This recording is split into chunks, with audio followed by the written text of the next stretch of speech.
This is episode 37 of Outlander Cast with Mary and Blake. People disappear all the time. Most are found. Eventually. Disappearances, after all, have explanations. Usually.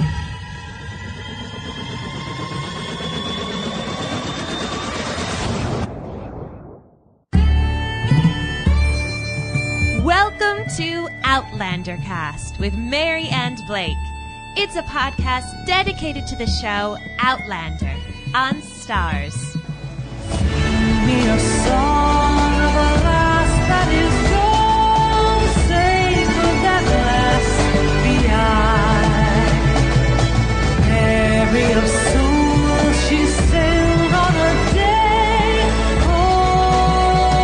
over the sea to sky.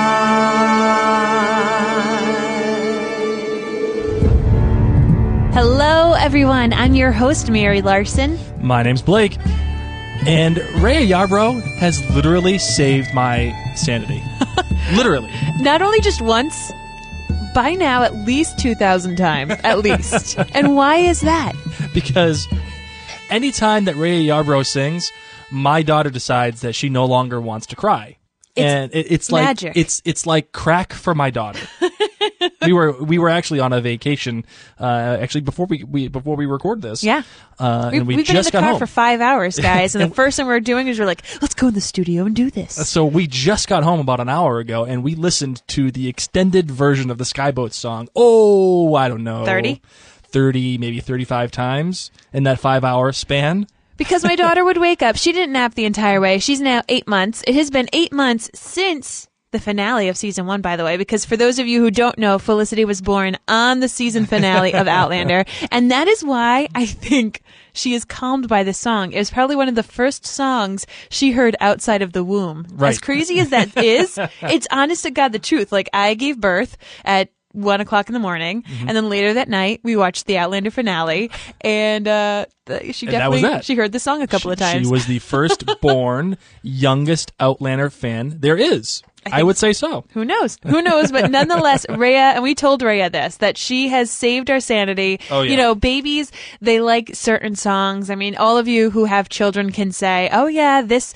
would make my child hopefully stop crying. It is the Skyeboat Song for Felicity. Yeah, and for those who are curious, Reese, our son Godzilla, he did have a song and soundtrack that he would calm down to, and that was actually the soundtrack to the movie Up, as composed by Michael Giacchino. So, yeah, we're just big soundtrack nerds. We'll put it that way. I guess so, but I'm cool with it.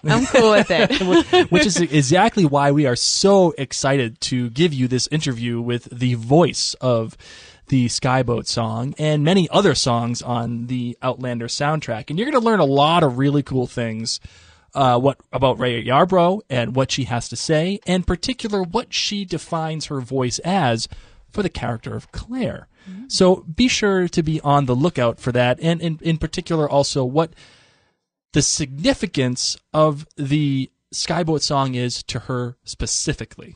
I think that was very important as well. And it's not just us and our baby Felicity. No, not at all. I mean, come on, let's admit it now. It's probably the main thing, obviously. I'm sure Raya would agree with that. Well, as we get into our interview, first we wanted to remind you and let you know that this episode of Outlander Cast is presented by the Tag Your It Etsy shop. From Outlander-inspired necklaces and rings to custom designs for birthdays or any occasion, every piece is created by Dawn, one letter at a time, and is one of a kind. So please, please, please take the time to visit Dawn at www.tagyourit.biz. That is B-I-Z. Don't forget to tell her that Mary and Blake, sent you, and use the coupon code OutlanderCast15 for 15% off of your purchase. As always, tag your mama, tag your pet, tag your it, whatever it is.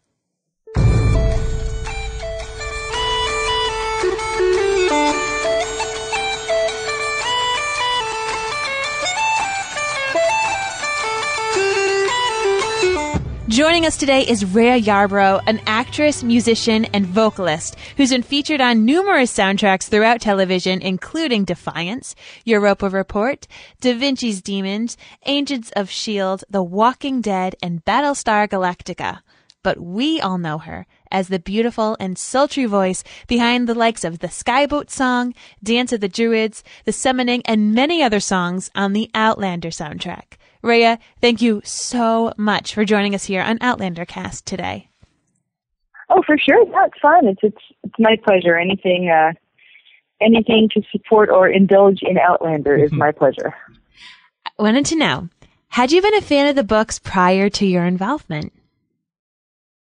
To be completely honest, I actually was not into the books before the show, but it's funny. I have one of my best friends is really into the books, and she knew about them before I ever did. And when Bear first found out that he was going to be writing the music for the show and that we were both going to be involved with it, I just kind of mentioned it to her one day. I was like, hey, yeah, we're going to be working on the TV show for Outlander. And she pretty much just exploded. She pretty much just was like, oh my God, really? And it was so cool. And I was like, oh, okay, wow, this is a big deal. And she hit us to a lot of stuff we didn't know. So, yeah, I'm happy to be a part of it now because, mostly because the entire world of Outlander, and when I say the world, I mean all the people who are involved and who love it, are such a warm clan of people, you know? Everyone I've met who is a fan of Outlander, kind of feels very familial very quickly. So for those who don't know, obviously Bear McCreary does the soundtrack work for the show. He's the composer. But for those who don't know, what is your relationship with him? My relationship with him, rated on a scale of 1 to 10. We all know that's a 10. Come on now. Yeah. There is this guy that I met in college, and he kept hiring me for stuff. And then I was like, well, we're working together so much, let's just get married. Actually, that's not really how it happened. That's not actually the story. But yes, Bear is my better and sometimes middle of the road half. And he'd say the same about me, I'm sure. And yeah, and we even made a person together. Wow, look at you. Amazing. Mm-hmm. Being a mom. Yeah. I do want to know, obviously, since he started the work on the show, and I imagine you came along with that work, how did the idea of performing for the show come about between you two? Was that something was like, oh, I have to have Raya do this, like this is perfect for her? Or was it something that you said, I need to be a part of this? Well, let's see. I was sort of, I'm not a part of every show he works on because he has, a few other things that he scores, and I'm not guaranteed to be the singer on anything. But I'm trying to remember, actually. It's a little bit foggy because at the time I sang the theme to Outlander, I was 8 months pregnant. So I was, how you're just in a different world at that point. Mm-hmm. Like I remember I couldn't even stand while I was recording the theme song. I had to sit down. And so I say it's a duet. Me and my daughter sang it together. But I'm trying to remember how it came about because it wasn't always going to be that song. Well, however it came about, it was agreed upon that the Skyeboat Song was going to be the one. And it happened to be that I know that song already because when I was a little girl, I was in a little kid choir, and we sang that song. I was probably 8 years old or something like that, and me and a bunch of my little girlfriends were in this children's choir, and we sang a version of the Skyeboat Song. And ever since then, I'm still in touch with these same kids, and this song has been a huge part of our, friendship mythology for all these years. Whenever we get together, we always sing this song, just because we still remember the harmony, and it was a big bonding moment for all of us when we were tiny little people, and now we're all adults and we still sing the song. So when I was called upon to sing it for the Outlander theme, it was kind of a cool cyclical moment. Just coming back to the song that has meant so much to me over my life, and now I get to sing it for this cool epic story, and to have the song fleshed out in such a lush and emotional way. It's funny that it means a lot to me personally. It's separate from Outlander. Mm-hmm. So I was happy to do it. When he asked me to sing that song, it was kind of a no-brainer. It's like, I don't even need to look at the lyrics. I already know it. So yeah, me and Sanity sang it together. I don't know if it's really, you got to not only sing it, of course you had to change a couple of the lyrics, but you got to sing it for the first half of the season, and then you got to sing it differently for the second half of the season. How did you make this different? What went through your mind? Of course, this was a familiar song for you, and that just makes it so much cooler. My gosh. But of course, you said, you sang it with your friends with harmonies. So how did you actually dive into this version? And how did you decide, along with Bear, okay, this is how I want it to be sung? What were you pulling from, especially, when you did make those little changes for the extended version? I just want to know more about your thought process, because it was such a familiar song for you that it must have been really neat for you to be able to say, wow, we get to create, recording of this, and it's such a special song for you. Yeah, it's interesting. The Skyeboat Song has kind of gotten heavier for me all through my life, not in a bad way, but in a more emotionally dense way. It's funny how there will be a piece of music that you learn at a young age, and all your life you have it with you, and it becomes magnetic. It starts attracting other meanings and other angles, and you start understanding it in different ways the longer you live with it. So there's actually a lot I'm pulling from when I perform that song. My first impression was, it's a pretty melody. It's very sing-songy. It feels good to sing it. Melodic la da da da da da da da, and there's a certain lilt. It's just really, it's a pleasure to sing it. But then, when you move beyond that, when I got older, and especially I saw some of the series before I sang it. I mean, it wasn't completely done, but I was able to see, I forget what Bear had at that point, but I think I was able to see some of the performance of Claire, in teeny little snippets or something. So I sort of understood the feeling of the show and the tone that the actress was taking. And also at that point, I knew the story. Her entire life has fallen away behind her, and she's in an environment that she's completely unaccustomed to. She doesn't know if she's safe.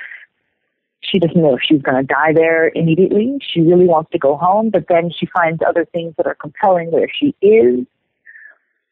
And then there's love, and then there's lost love, and there's fear, and there's hate, and there's protectiveness, and there's the identity of womanhood, how that changes between the 1940s and I forget exactly what year she goes back to. Do you remember the exact year? 1743. I got that right off the top of my head. You like that? Damn. Yeah, I knew you were going to know.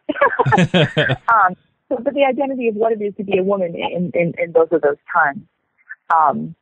So she's dealing with, the character is dealing with loss and also rediscovery of the self and identity as a woman, identity as a human, identity as a wife, identity as a lover, identity as an ex-wife, perhaps, identity as someone who is devoted to their husband, identity as someone who is perhaps betraying their husband.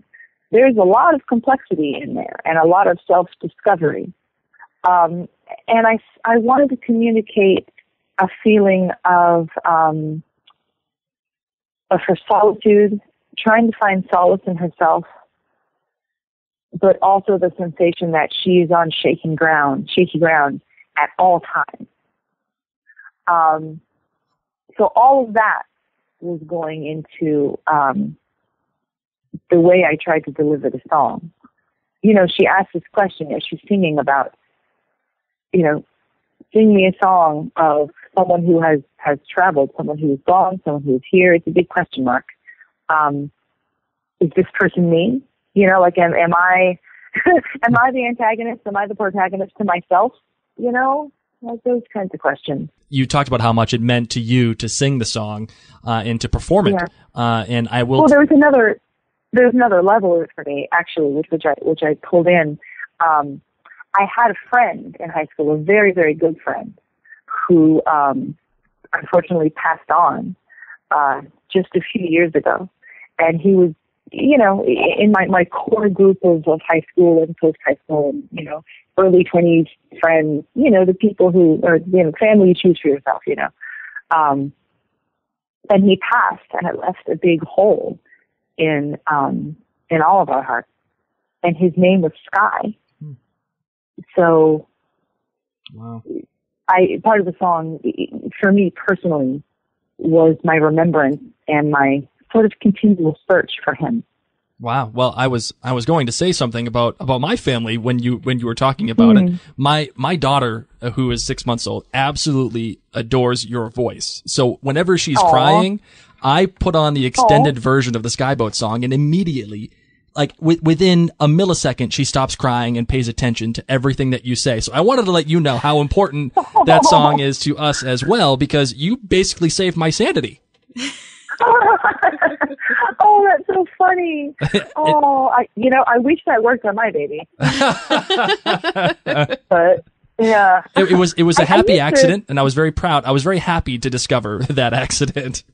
Oh, that's so good. I used to sing that song when she was littler, like when she was, I guess maybe pre-walking. That changes their brain. They start walking and suddenly, I don't have to do anything you say. Yep. Yeah. Wait a minute. I'm an adult now. But when she was just a little bit smaller, like maybe when she was 11 months, or maybe when she was just over 1, I could still kind of rock her and hold her on my chest and hum the song to her, and she liked it. She liked it a lot. But now I try to sing it to her. She's like, "Yeah, I've heard that before." just sing, all right, lady, shut up. Twinkle, little star. That's all I want. All I want is twinkle, twinkle. But when she hears me on a record or on TV, she's kind of like, "Hey, that's Mom." Oh. That's Mama. So talk about working with Bear on the soundtrack. What is that back and forth like between you guys? How does it happen? Do you contribute artistically to the work that he creates, and vice versa? Obviously. How is it? It depends on how early in the morning. Sometimes it was kind of funny on the day when maybe I shouldn't tell you this. I'll tell you anyway. On the day when I was supposed to record the extended version of the Skyeboat Song, basically Bear just told me, "Hey, I need you to come sing something this morning." It's like, "Oh, all right, sure. So I go outside. I think I still had like my what you call it? I have no words now. Like my slippers on or something like that. And so, I went over to the studio, and he said, "Yeah, so I need you to sing the whole long version of the Skyeboat Song." And I'm standing there, and I'm like, really? It's 9 a.m. Really? This is when you need me to come in and sing this very, very important recording? But it ended up being good, because I think with art and with performance, sometimes if you have too much time to prep and psych yourself out, then you don't get as raw a performance as you would like to have, So, I just had to kind of jump back into that skin and come back to that same emotional place. And, which really did come pretty easily. And it was fun to rediscover it. And I feel like the take we got was ended up being very emotionally honest. Mm-hmm. So anyway, I don't think I just answered the question that you told me. Oh yeah, you were asking me about working with Bear. How was it to work with him? Well, I mean, at this point we have a lot of shorthand with each other. Mm-hmm. Like I understand, we kind of understand how to communicate. Like if he wants a different tone quality from me, I will explore different tones. Like I'll explore a thinner tone or a more airy tone. Something that sounds thinner or something that sounds more breathy. or if I'm singing low, I prefer to sing low. I think it sounds richer. But lots of times he wants me to just hold very, very long notes, and it's like, I'm not a flute, I'm not a violin, but he gets performances out of me, honestly, that very few other people can, just because he demands it, and he's very demanding. He is. He's very demanding. He requires 120% from everyone with whom he works. And I think that's why he gets it, honestly. If you're not afraid to ask people to do more than they think they're capable of, then usually people do more than they think they're capable of. And he's gotten some miraculous performances out of me simply by asking me to do it. Simply by, I'll do a take that I think is wonderful. And I'll say, that's great. Okay, good. We're on the right track now. Let's do another one. On the right track? That was it. He's like, no, I'm not idiot. And then I get very frustrated and do a couple bad takes because I'm mad. And then I'll get over it and do a better take than I did before. So it's sort of like that. He is quite the taskmaster, but at the end of the day, it's good, and it's definitely thickens my skin. What other projects have you two worked on, and can you describe the differences between them? Oh, I don't even know. There's been so many. Going back to... Pick your top two. Yeah. I'll top two. Like I said, we knew each other in college, and he was working on, art films and student films in college, and he would call me to sing on those,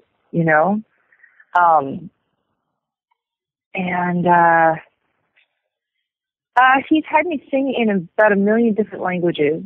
On Battlestar Galactica alone, I think I sang in 8 different languages, something like that. Which ones do you remember that stand out to you? Which ones stand out? Probably the one I sang in Armenian, actually, because the text was really beautiful. It was a great union of text and melody on that one. I'm trying to remember. I can remember the melody. I'm not looking at the words right now. It's been a long time. Na na na na na na na na na na. That was nice. It's a really nice piece. I forgot the title of it. It's been a long time since I sung it. That was probably one of my favorites from Battlestar for sure. I ended up singing in Gaelic, not Gaelic, which I have since learned are 2 different things. That's tough. That's a tough one because there's a lot of pronunciation which is unexpected for people who haven't been exposed to that all that much. But it was fun. It was really fun. And I've gotten to do that again on Outlander. Yeah. Yeah, which was very fun. I think that's my mom's favorite one, actually. I think that spiritual dance around the stone. Yeah, I was just going to ask about that. Oh yeah, huh? So I was just going to ask about that. Like, how did you learn the words to that song? Like, how did that all go down? Well, at this point, I'm just kind of ready for whatever Bear throws at me. So I'm like, yeah, today we're doing Swahili. I'm like, I'm ready. Let's do it. Let's do this. But there's we have people who speak the language who will, essentially coach me on the correct way of pronouncing it so that everything is legit. Because, whatever language I want to speak, I'm asked to sing in, I want to honor that language effectively. I want to honor that language and honor that culture and make sure that I do a good job, both portraying the intent of the song and also the proper sound of the language. When you're singing, you're always going to end up altering some vowels because you end up holding longer notes, or it's in a particular place in your register and you have to make the note more thin or more fat or more airy or something just to get the tone across. So that's a consideration. No matter what language you're speaking, you're gonna alter it from the way it sounds as a spoken language. It's always going to be different. but usually I'll go into the studio and the music is there and the lyrics are there, and I'll listen to, either someone will be there who is a native speaker of the language and will talk about pronunciation, or they might send a recording of someone speaking the text, and I'll just, go over the music with a red pen and sometimes write things out phonetically, just to make sure that I get it right. What's even more important to me, pronouncing things is very important, but what's more important is that I actually know what the meaning of the song is so that I can communicate that. Because, intention is the main thing, Intention comes with the way you use your voice, The literal expression is what comes through when you pronounce the words, but the intention, that's what comes from your heart, and that's what really gets over to people. And I feel like that's my main job, really, is to communicate the story emotionally. Can you tell me what the recording process is like? When you go in there and okay, what do you do? How do you start the day? What do you do for warm-ups? Like, what's the day in the life of Raya Yarbrough in the studio? Oh boy. Well, it depends on what time of day I'm going in. Because there's a few different studios that we work in. Sometimes we'll do the home studio, and sometimes there's other studios kind of around Los Angeles. It sort of depends on what needs to be recorded. If Bear himself is recording, accordion or any of the instruments he plays, he'll be at his studio, and I will be at a different one.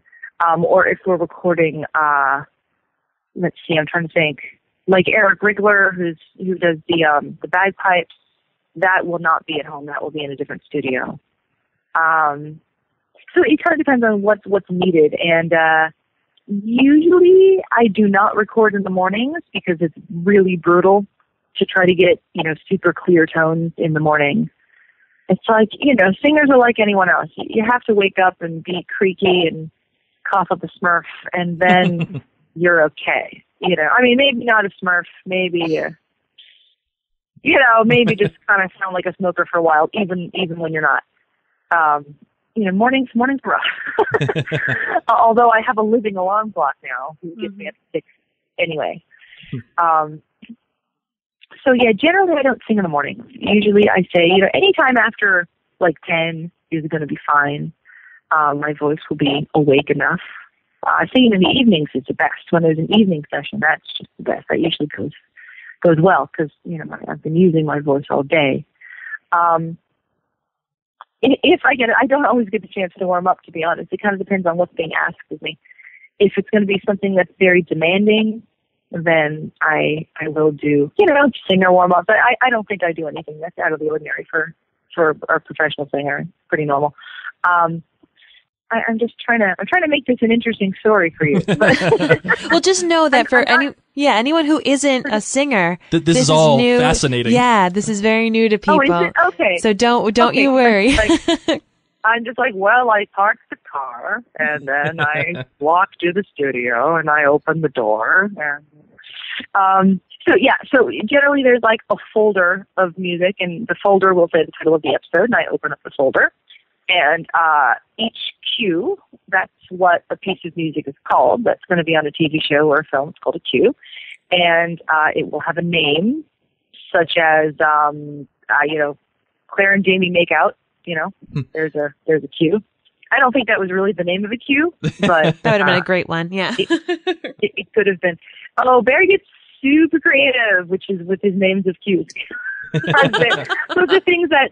The only people who ever see them are the engineers and like the director, no one, and the musicians, but no one else sees the names of the cues. So there's a lot of stuff I can't repeat that, end up as names of cues. You should ask him when you talk to him again. You should ask him about some names of cues, or maybe I'll find some and let you know. But anyway, so okay, let's say that I'm there to sing Jamie and Claire make out. And I open it, and I don't know what I'm going to see. I look, and there's all the little black dots. There they are. And there's the lyrics. Sometimes there's lyrics, and sometimes I'm doing things that are a little bit more instrumental, like I'm doing oohs and ahs or something like that. Things that are textural that kind of add an ethereal quality I think of my character in the show is that I'm the essence of the magic that moves Claire where she goes. Maybe that's grandiose of myself, but that's kind of what I think. Because I feel like I was voicing the essence of the magic with the stone, and and kind of her consciousness of where she is, her love, her fear, her wherever. You need to add that to your IMDb. Oh yeah. Yeah, exactly. I am a serial Outlander chick. Or whatever I just said a second ago. So yeah, sometimes I'm being textural, and that can be either very easy or very hard, because sometimes it means that it's like there'll be I don't know, an 8-bar phrase or something like that, and I have to hold one note through all those 8 bars. And if the tempo is up here, it's like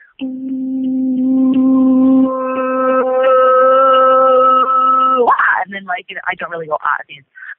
And then I don't know, the whole band kicks in, or something like that. It's like there's a long crescendo. And if the tempo is, can you hear me snapping? If the tempo is up here, that's okay. But sometimes it's here. And then I just have to take a really big breath and hold a note for an incredibly long time. And sometimes Bear will do something cute like, so I need you to hold this very high note for a very long time, but make it breathy. And when it's breathy, that means you're expelling more air. So you have to take more in. It's I don't know if any of this is making sense, but this is just. No, it does. He's asking you to do. Yeah, it's some difficult. He's asking you to do some incredibly difficult things. Yeah. Yes. But I mean, it sounds good. I mean, the overall effect at the end is just a tapestry of story within the music, and it sounds really good. You just have to work very hard for it. So, sometimes it's like I said, backgroundy things. Other times, if it's an actual song, like if it's a melody from Bear that we have added lyrics, well, not we, that Bear has put lyrics to, or if it's a traditional melody that Bear has arranged specifically for the show, then, I just have to learn it on the spot. I just have to read it off the page. If it's a traditional melody, chances are it'll be in 4/4 or 3/4, which is easy to read. But then when you're in Bear McCreary land, other things happen. It's like, oh, look, a bar of 7/8. Why? We're in Bear McCreary land. That's why. Because he keeps things interesting. So you really do have to keep your eyes peeled. I'm making it sound like being in the studio is with him is so difficult and intense. It's really not. It's just it's never dull. It's always interesting, But I mean, I think between the two of us, we like to keep it interesting. We like to give a taste of the familiar, as in traditional, but also, this is not a traditional story. This is a very intricate, time travel story. There's magic, and there's intrigue, and there's sex and death, and sex and death sometimes requires a bar of 7/8. Well, I think it's really interesting how you're talking about how together you push your instrument. People often forget that the voice is an instrument, and sometimes people will say, "Oh, wow, they played the violin in a different way than I've ever seen before," or maybe they, did some different techniques on their trumpet, whatever. And it just sounds like you're able to work together to create different things that you haven't necessarily done with your own voice, with your own instrument. And it's exciting to hear because your voice is in your body the entire time. So, it sounds like a really cool process. I think that's really neat that you and your husband get to do that together. Yeah, it is. It's a thing that I think a lot of couples don't usually hang out and do. We podcast together. That's what Blake and I get to do. So yeah, very different. Yeah. No, that's great. That's fantastic. That is fantastic.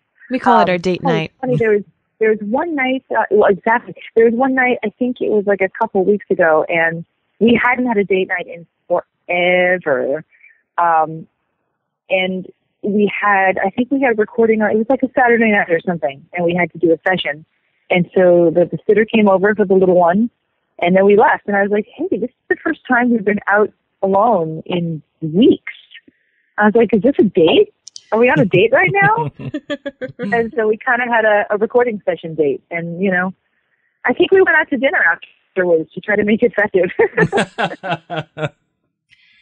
So changing gears a little bit, I wanted to know what your response has been to the overwhelming support of the soundtracks lately. Some people are calling it one of the best television scores they have ever heard. And you, my friend, are a huge part of that. Aw. Well, I agree. I think it is one of the best television scores I've ever heard. I like it a lot.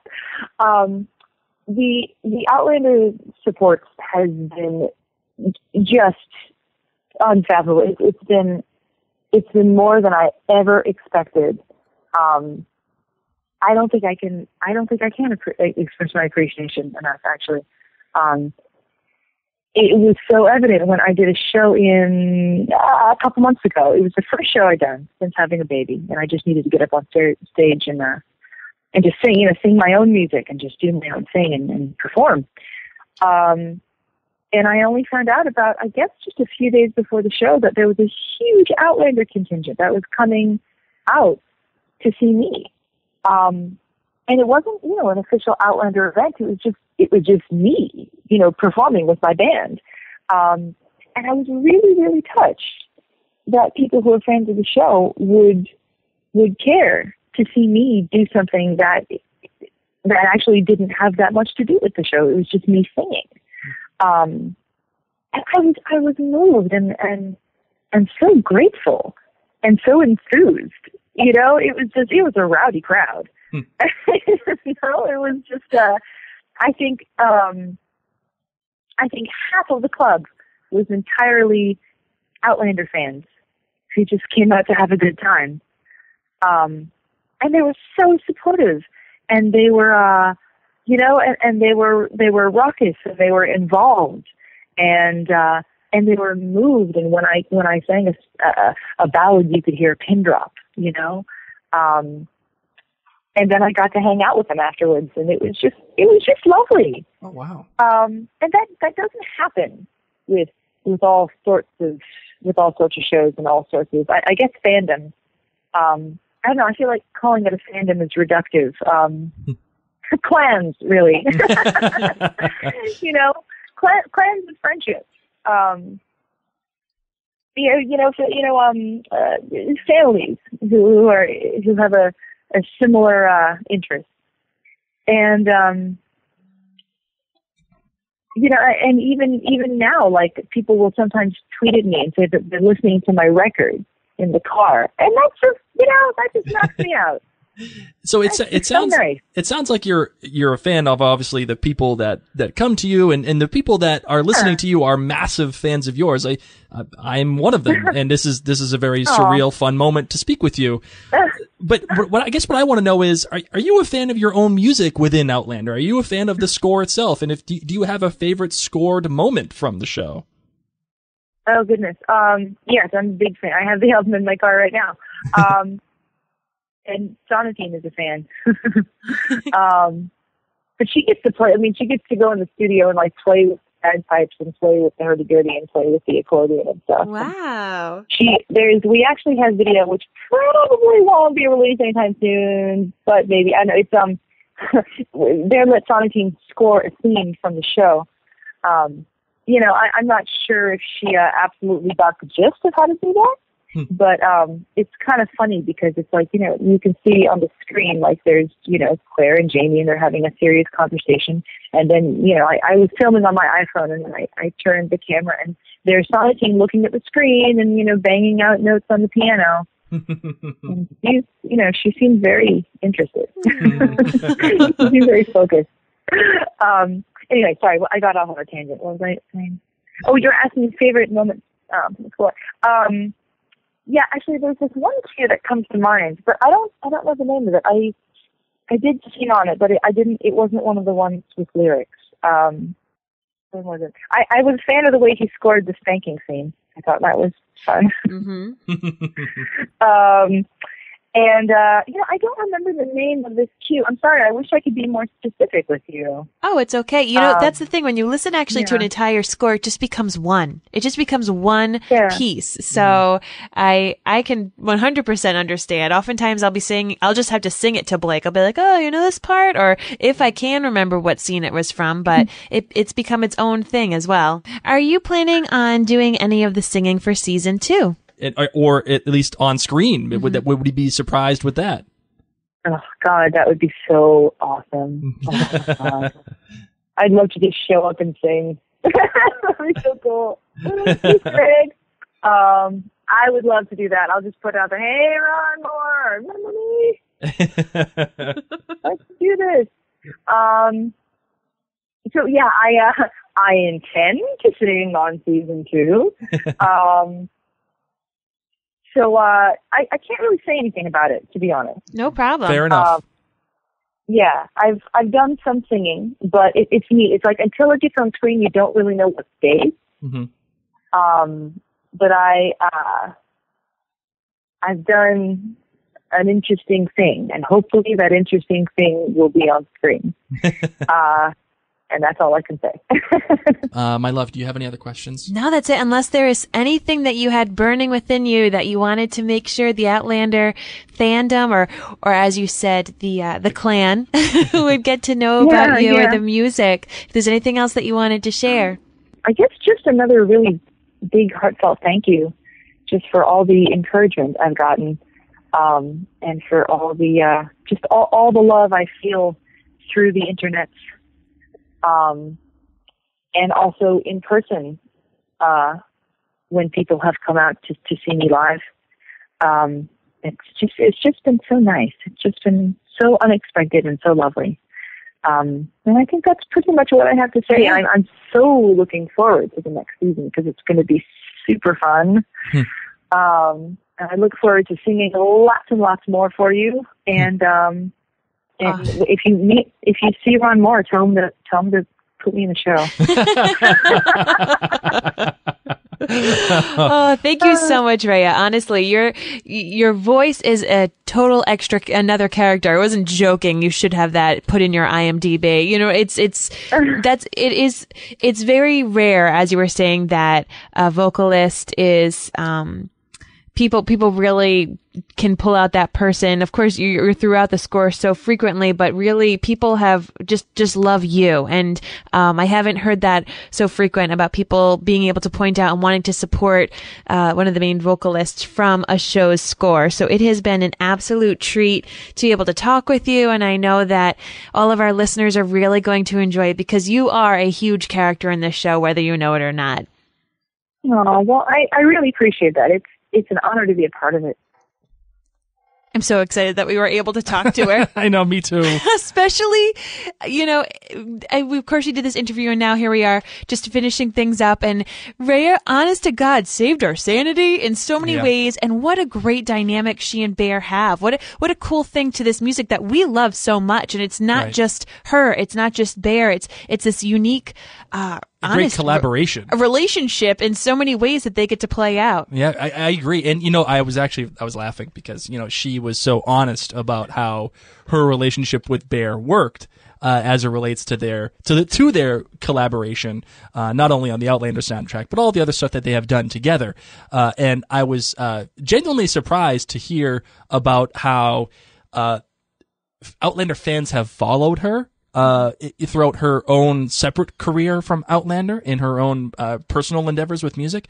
I'm really proud of the Outlander fandom for doing that, by the way. And obviously, as you can tell, she was very thankful for that. I mean, she was very appreciative. And she's just cool, man. She is. She and Bear might be the coolest couple. Well, beside us, of course. They might be the coolest couple on the planet. Like, I remember when we talked with Bear, I was like, wow, I was just genuinely surprised and impressed by how down to earth he was and how generous and with his time he was.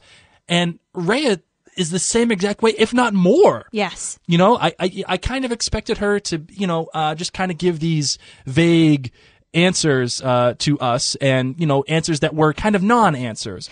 You're being stereotypical about vocalists, aren't you? I was a little bit. Oh my gosh. I am a little bit, but I you am know what? offended for all musicians on your behalf. But she impressed me Yeah. so much, and how generous she was with her time. I mean, we went way over what we had actually allotted for Raya, and I can't believe how amazing she really is. Well, so here's one thing I want to do to really help get the word out about Raya. As she said, she was pumped and so thankful to the Outlander community. If you enjoy her music, she is actually really, really active on Facebook. And right now... And Twitter, too. Yes, and Twitter. Right now, on January 31st, she only has 996 likes on her Really? Facebook page. Yes. Wow. So I implore you, Outlander Cast community, go and like her Facebook page, because you are going to see some fun stuff. She puts up videos, and if you just love her voice, you're going to love to see her more and see the adventures that she goes through. And as I said, she has lots of fun videos on there too. I agree. So head on over. We challenge you, just like we challenged you before. We challenge you now to go and get those numbers up. Just for Raya, because she, honest to God, deserves it. If there's anybody else on this planet that is involved with Outlander, I think she deserves it most. I also want to announce one other thing, too, about this interview. You got to listen to it on the podcast, but there's one thing that you did not get to listen to, which are the 10 personal questions that we asked Raya at the end of our interview. And those 10 personal questions, if you really like her and you really want to get to know more about her very personally, like, her favorite songs, favorite kinds of music, what she reads, stuff like that. You can find all of those questions on the Outlander Cast blog. So go to outlandercast.com, hit the blog button, and you will be able to find the 10 personal questions with Raya Yarbrough, as asked by myself and my beautiful wife sitting across the way from me. And you know what, honey? What? I got to tell you, I'm really excited about this.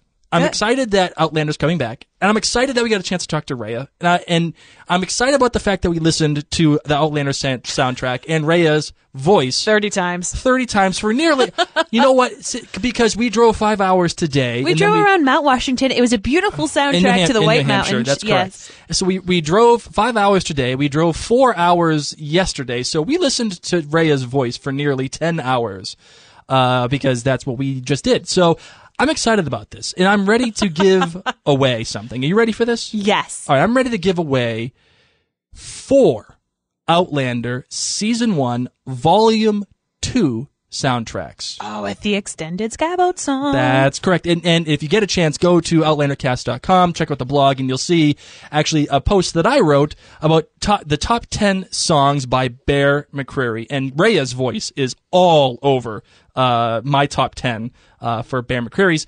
But the extended version of the Skyeboat Song is, in fact, what I think the best song Bear McCreary has ever created. That includes all of his catalog, ranging from BSG all the way to current day Outlander. Thank God that's the one Felicity likes. I know, thank God, right? We love so many of their songs, but as you said, that is your favorite, and it's Felicity's. That's Thank right. goodness. I know. So we are giving away 4 soundtracks, and we want to give them away to you. So you will be able to find the giveaway site and what you need to do on the show notes of this episode out at outlandercast.com, and I cannot wait to give it away. I just can't wait. So the more entries that we get, the happier we'll all be, and then we'll move forward with that. And a big note, if you are on Facebook, just head on over to our Facebook page, search Outlander Cast, and those of you who like us, and if you don't like us, head on over and find it, because you can actually automatically enter just through the Facebook site itself. So if you're on your phone right now, you can be like, oh, I want to enter for that right now. So head over to Facebook,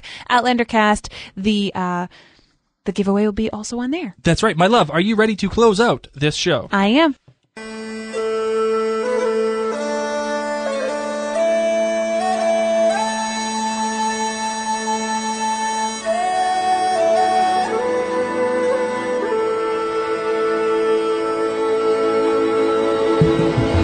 Well, ladies and gents, as we close out this super fantastic Emmy Award-winning episode of Outlander Cast, I wanted to let you know that it was presented by Tag Your It Etsy shop. From Outlander-inspired necklaces and rings to custom designs for birthdays or any occasion, really, every piece is created by Dawn, one letter at a time, and is indeed one of a kind. Please take the time to visit Dawn at www.tagyourit.biz. That is B-I-Z. Tell them Mary and Blake sent you, and use the coupon code OutlanderCast15 for 15% off of your purchase. As always, tag your mama, tag your pet. Tag your it, whatever it is. What, you laughing at me? Yeah. Why are you laughing at me for? Tag your pet. You're too much. Make fun of the way I talk. That's fine. That's no okay. problem. That's all right. I love you. Okay, so season 2 is coming. We're all getting really excited. Yay. There's tons of news coming out all the time. Brianna was just cast. We're so excited. We want to chat with you. Join us in this conversation on social media, whether it's Instagram, Facebook, Twitter. Everything that we do is under the brand Outlander Cast. And you know how we just talked about Facebook likes? Yep. All right, so we are up to 2,172. I challenge you guys. I want to take it to 2,500 Whoa! before season 2. That is a huge number. Hey, you know what? We can do it. We can do it, So guys. we got to get like almost 300 likes Let's by do it. April. Please. We can do that. We're going to be putting up more giveaways, and you guys need to find out about it. And the only way you're going to really know is if you're on Facebook. So please go on and do that. Well, if the social media isn't enough for you, you can always reach us on outlandercast@gmail.com. Head on over to our website, outlandercast.com, for all previous episodes, interviews, our blog. I mean, everything. Everything's there. And while you're there, there's a little button that says support, and there's a few ways that you can help keep this podcast a free podcast. One of them is going to Patreon and donating $1 or $2 per month. Or if you're not into the monthly commitment thing, you can give a one-time payment or donation via PayPal. And while the money is important, I'm not going to lie, it does help keep everything free for you guys. The most important thing that you can do to support Outlander Cast is tell a friend that we exist. Tell a friend that we're awesome and that we're here talking about Outlander and that the show Outlander exists. And if we are good enough and we provide a good enough value for you as it relates to your taking in and consuming the show Outlander, we want people to know that we exist. So please, we all need the promotion. We all need it. It's fantastic. Please, let's do it. All right, head on over to iTunes if you have iTunes, or Stitcher if you have Stitcher, and leave us a review. Write some words down, because not only does it help us, it helps out Outlander in general. We need to, as fans, help promote the show in any way, shape, or form as possible. So any kind of review sites like that, get on it. Get the social media buzz going. But leave a review for us if you can. Just search Outlander Cast in iTunes. Blake and I read them, and it makes us happy. If you want to consume more Outlander, if Outlander Cast is not enough for you, please go to the Outlander Cast blog. You actually heard me talk about it earlier. We have a ton of writers that are there writing these great articles about Outlander, what it takes, what goes into the show. All of our interviews are there. Even I have written a piece. Mary has written some pieces. The history of the Jacobites and the French. I mean, it just goes on and on. There's a ton of great content at the Outlander Cast blog. Just go to outlandercast.com and hit the little button in the top right-hand corner that says blog. Until next time, ladies and gents, I'm Mary Larson. My name's Blake. And you've been listening to Outlander Cast and the Skyeboat Song. This is the 40th time today. Over and over and over again. It never ends. And you know what? If it's Raya's voice, I'm happy. Yeah. We should change this. We should just put Raya's voice on it completely all the time. Then she'll be talking and we'll be talking, and there's just too much talking. Way too much Needs talking. to be instrumental. Well, maybe we should just let her sing and we just do nothing. How's Except that? for the low string on this harp that keeps being out of tune. It always makes me very upset. Man, we can't close out a show. It's okay. We're delirious. We've been driving 5 hours today. It's all right. People will forgive us. Thanks, people. We appreciate you. We love you. Talk soon. Bye.